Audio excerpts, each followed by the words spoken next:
ဒီနေ့မှာတော့ကျမအနေနဲ့အားလုံးကို trusted တဲ့ journey ဆိုတဲ့ခေါင်းစဉ်လေးကိုအားလုံးကို share လုပ်ပေးခြင်းနဲ့ကျမတို့တွေအားလုံးက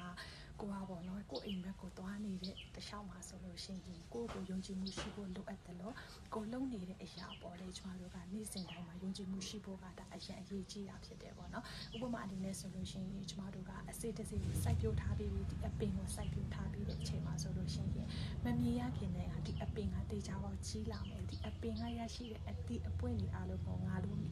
နဲ့အတူငါမိသားစုဝင်တွေအားလုံးစားတောက်ခွင့်ရမယ်ဆိုတာကိုယုံကြည်တဲ့စိတ်ကျမတို့မှာရှိဖို့အရင်အရေးကြီးတာဖြစ်တယ်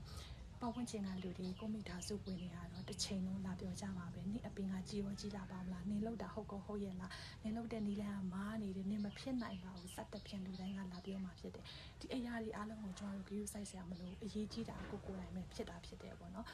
ကိုယ်တိုင်ကကိုယ်စိတ်ထဲမှာဒါတရားပေါက်ယုံကြည်တယ်ဒီလောက်တဲ့အရာတွေအားလုံးကငါလိုချင်တဲ့အိမ်မက်ကိုရောက်ရှိဖို့အတွက်နေ့စဉ်တိုင်းမှာငါလုပ်နေတာဖြစ်တယ်ဆိုတဲ့ယုံကြည်ခြင်းနဲ့ကျမတို့ဆက်သွားမယ်ဆိုလို့ရှိရင်တရားပေါက်ကိုလိုချင်တဲ့အိမ်မက်ကိုတည့်ရမှာကျမတို့အားလုံးပိုင်ဆိုင်နိုင်မှာဖြစ်တယ်ဆိုတဲ့အရာကိုအားလုံးကို share လုပ်ပေးချင်ပါတယ်အဲ့ဒါကြောင့်မို့လို့ကိုယုံကြည်မှုရှိပါကိုလုပ်နေတဲ့ဒီ process တစ်ခုလုံးကိုလည်းယုံကြည်မှုရှိပါလို့အားလုံးကို share လုပ်ပေးချင်ပါတယ်အားလုံးပဲကျေးဇူးပါပန်းပန်းပါ